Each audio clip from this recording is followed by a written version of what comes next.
Jason Statham is back with The Beekeeper. Let's find out my thoughts right now.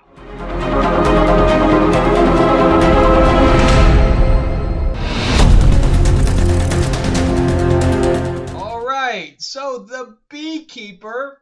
We got another action movie that kind of feels like an 80s type of vibe, which I'm okay with. You know, it's just here to kick ass, and that's about the extent of it. So if you're looking for a film that feels like the 80s and is just there to leave your brain at the door, then this is a film for you. If you're looking for a film where you have to have some major thought into it, this ain't it. So let's do a little bit of a recap. But before we do that, I want to thank you for coming to the channel. Thank you for hearing my rants and sticking with me. And on top of that, I am Frank Zanko, your host. I'm an award-winning screenwriter, novelist, and comic book writer, as well as a semi-working line producer. Recently moved from Hollywood to Atlanta. I am starting to get some scripts come in. I am starting to get some people reaching out to me for line producing. So I am happy that within the near future I'll be back on set, and I'll be very happy about that.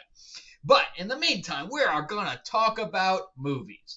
All right, but I'm going to look at this a little differently than a lot of other people, because I'm going to look at it from a filmmaker's point of view.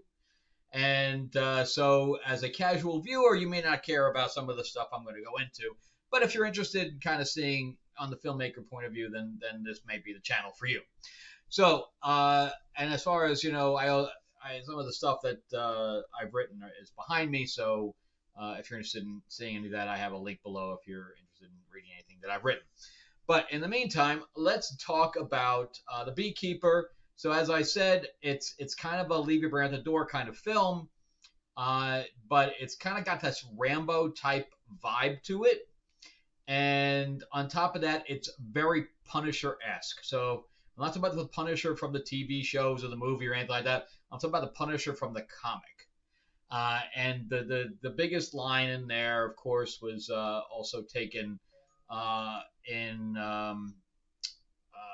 what's the Watchmen, kind of like the Watchmen, where he also Rorschach and Punisher have said the same line. When he goes to prison and he's like, "No, I'm not trapped in here with you. You're trapped in here with me." It's that kind of thing where no matter how much they throw at him, he's gonna come out on top. It's just bodies everywhere. So the storyline is that the guy is a physical beekeeper. This is the kind I find a little bit weird, and because he is a beekeeper, that's his job. And he's renting a place from this woman, and where he's basically raising and keeping bees, and he's making honey, and he's we don't actually see the development of his relationship with this older woman, and it's Phylicia Rashad. I don't know if I got her first name correct, from the Cosby Show. That's where I know her from. She's from Cosby Show. She's also been from Empire. She's done a ton of stuff. She's very, very good. And she's got comedic talent, plus she's a dramatic actress as well. No matter what you cast her in, she's going to be great.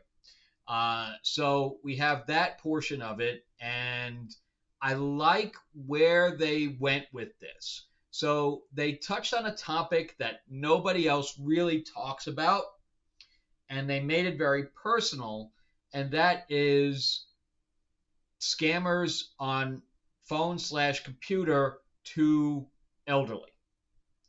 And I have a very big passion for that type of story, because it almost happened to my grandmother. Of course, we've all tried to be scammed before. I have many stories about me almost falling for some of this shit. So, but I nobody really touches on these stories, and I like that they told an action story, but yet they touched on a very real problem that we have in this country, and that's these scammers. So there's a few things I don't buy here. How they get into her accounts and stuff like that is probably pretty real. But anyway, then I'm just gonna spoil this little piece. It's right in the beginning anyway. So she commits suicide, which I don't buy. I don't buy that she would commit suicide. I think she would have reached out for help first. But anyway, she commits suicide, and he finds the body, and he decides to go on a rampage. And I think they show that in the trailer anyway. So, but yeah. So I'm not going to spoil any of the other pieces of the story because there is a little bit of twists and turns, a little bit, but not much. So I won't spoil any of the twists and turns that happen throughout the story. But so he ends up not only being a beekeeper, but that's also his position that he had with the military. So the storyline is that the government created this beekeeper society, covert operation, whatever you want to call it, where you had a small group of guys and girls that they sent out if there was some kind of dip in the hive. Now they called the hive how the system all works, and if there's any bug in the system, these guys were sent out to fix it, and most of the time fixing it meant eliminating people. So he's retired, and because he's going to seek revenge for this woman that he became close to, that we don't ever see their relationship, and I really wish they had added just a little bit. I wish they added a little bit to the beginning, and I wish they added a little bit to the end. But we'll talk about the ending in a second. So, of course, being a Jason Statham film, he's also produced the thing. It was directed by David Ayer. So right there, you're going to have some good action. You're going to have a little bit of drama in it. Of course, he's the one who did the Suicide Squad. He did End of Watch. He did Fury. The guy's got some serious things behind him. I got no problem with his directing style. So going in there, I knew I was going to enjoy it to a certain extent. The writer, on the other hand, has some ups and downs. So it was directed, it was written by Kurt Wimmer, who did things kind of as Equilibrium, which I liked. But he's got other things. He did the remake of Total Recall, the Expendables 4, Children of the Corn, that I heard was a piece of shit, and Point Break, the remake of Point Break, Ultraviolet, that was god awful, Sphere, also not good, Thomas Crown Affair, which is decent. I think that was mostly because of the actors. And Salt, which I really like, and Law Abiding Citizen, which is also decent. So you see, he's got this ups and downs type of situation throughout his career. So some of them I like, and some of them is just god awful, man. So this is kind of like mid. All right, it's the action is what draws and pushes the entire movie. So it's not the plot. So it's really it's basically a story constructed around action. There's no other way to say it. So they send another beekeeper after him, which is interesting. And then he's got to deal with other military guys. Jeremy Irons is in it, who has a very small role as far as I'm concerned. He's good in it. He was kind of dialing it in, but it was all right. Minnie Driver, which I really wanted to see more of Minnie Driver. Having Minnie Driver as part of the FBI or the CIA, whatever she was, I think it was the FBI. She was like she must have done it as a favor, because she was like in one scene and she was in and out, and I'm like, oh, I wanted to see more Minnie Driver. Damn it. Why can't she have some of these, these powerful roles? I really love her, and to see her, and she hasn't really had many powerful roles. I really kind of wish she had. So, we have some really good actors in there, and then we have Josh Hutcherson. Wow. What a performance, especially after seeing him in the Nights at Freddy's film, which I really didn't like. Having him play this villain that you just hate. I mean, he immersed himself in this role, man. Because by the end of this thing, if you don't hate this guy and want him to get his comeuppance, there's something wrong with you. So, I mean, he embodied that and said, yes, I want everybody to hate the fuck out of me. Wow, and everybody that's part of his association and business, you hate every single one of them. Every one of them were very well cast, and they did a really good job of playing the villains. Outside of the, he does a lot of voiceover stuff. The guy who played the Australian guy at the end, he was way over the top. He was over the top. And Gemma Redgrave, she plays the president. Okay, and I really liked her. I wasn't sure if I was going to like her. You get to see her in one scene. I'm like, ooh, I don't know if I'm going to like this woman in this role. She did a good job, and then I liked what they did with the character itself. So I'm okay with that. Here is my major acting problem with the film. Okay? Emmy Raver Lampman. Completely miscast. The costume designer did not help her in any sense of the word. So I'm watching her and I'm like dreading every time she's on the screen. I'm like, oh, please, let's not have her on the screen anymore. Please. So her acting is poor. In many senses, she comes out as a complete bitch in every scene she's in. Every scene she's in, she's bitching. She's treating everybody like a piece of shit every time. And, so she finds him in the house. She immediately gets him arrested. She's like, the white guy, everybody's not going to arrest him. He's like the fucking white guy. I'm like, okay, here we go. And then on top of that, she doesn't question him very much. Why are you in my mom's house? And he's like, look, I'm renting the place. I was bringing her honey. And she's like, no, you're getting arrested. Like, what? And then she finally apologizes to him when she realizes it's not him. But she already had him as guilty. Like, what the hell's going on? And she's FBI. And I'm not sure if this is even an FBI case because it's a murder. And it's a suicide. They realize it's a suicide. She should be off the case immediately because she should be recusing herself because she's associated with the causality of the investigation, right? Which is her mom. Not to mention that her mom is dead. She doesn't grieve at all. We don't see anything going on with her. She has no emotion whatsoever. And she should be planning her mom's funeral.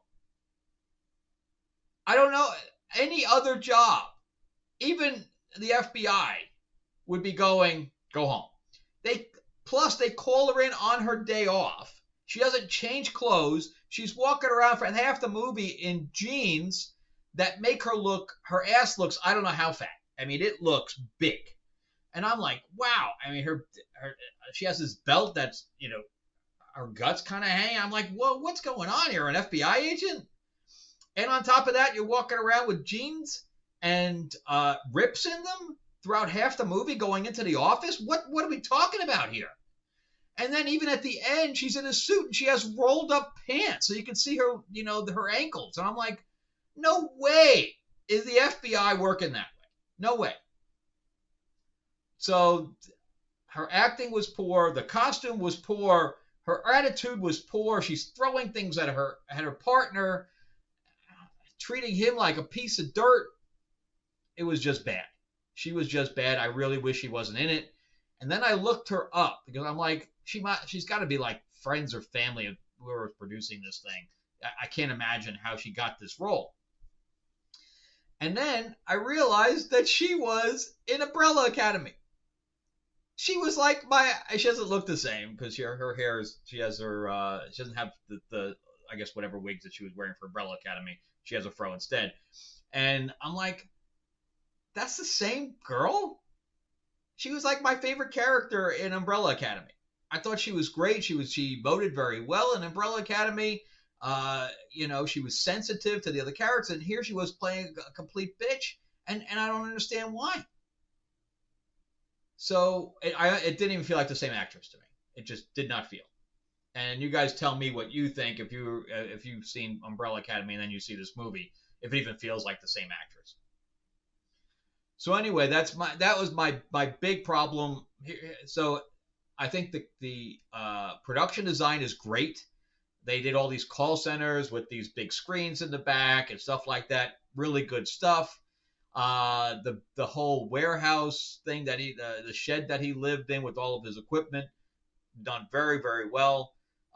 Everything they did with the dinner party, the offices, it wasn't the White House because she went to like her summer house or whatever else with the president.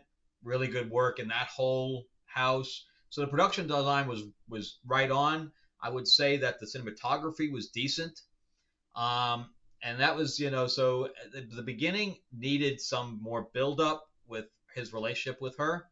And the ending is extremely abrupt. I mean, extremely. It's like all of a sudden it's over.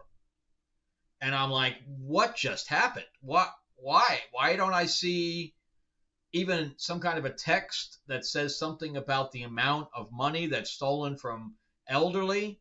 Because remember, I also took care of Nichelle Nichols, and as you know, her manager took quite a bit of money from her. That's a whole different thing. It wasn't a scam. It is, but not through the phone and stuff like that. Not something you're just going to get a call. So I have an affinity for that type of story.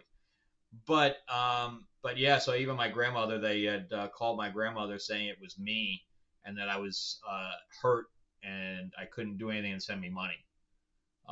So yeah, so that almost happened to my family as well. Not to the extent because she was on the phone and not on a computer. This has to do with the computer telling you that you have a problem unless you call this number. All your stuff's going to get wiped out. I'm sure everybody's gotten those kind of things. That's spamware that comes up. So, do I recommend the film? I recommend it only if you're looking for a John Wick type of action film. And that's what it reminds me of, with him just plowing through, a bunch of guys. But they did set up the villain very, very well. And I like the progression of him going from here to here to here to here. But they kept sticking Emmy's character in there, who had no remorse for her mother's death. It just kills me. That whole character kills me. I don't understand if that was part of the writing or if that was her choice of how she was going to play that character. Ouch. Ouch. It's so bad. I mean, it takes the film, which I would have really graded up here, down to here. Her character alone brings it down. And even the woman that plays the other beekeeper, she, like I said, there's no such thing as small roles. That was a teeny tiny role, and boy, she's a standout. I almost want to watch that scene again. And Mimi Driver, I'm sad that she wasn't in more often. Anyway, and Josh Hutcherson, a great job. That was awesome. He did a good job playing the villain, and so does the other guy. I forgot his name. The guy who plays the. I thought it was Drake and Josh there. I thought it was him originally, but it's not. His name is Matt something or whatever. But anyway, he did a really good job in the beginning too, because he came off as a complete dick as well. All right, well that's it for me. So I'm going to give this probably a 7.5 out of 10. It's probably more like a 7, but I'm a fan of this kind of movie, so I'm going to jump it up a half a point. It's definitely better than average, and you will have fun with it. You will have fun with the movie, but again, the end's going to be abrupt. The beginning kind of abrupt, and there's some good stuff in between, and just discount Emmy's character completely. But now you can't unsee it. Wait till you see her wardrobe and the ripped pants and the rolled up pants at the end. You're going to see it now that I mentioned it.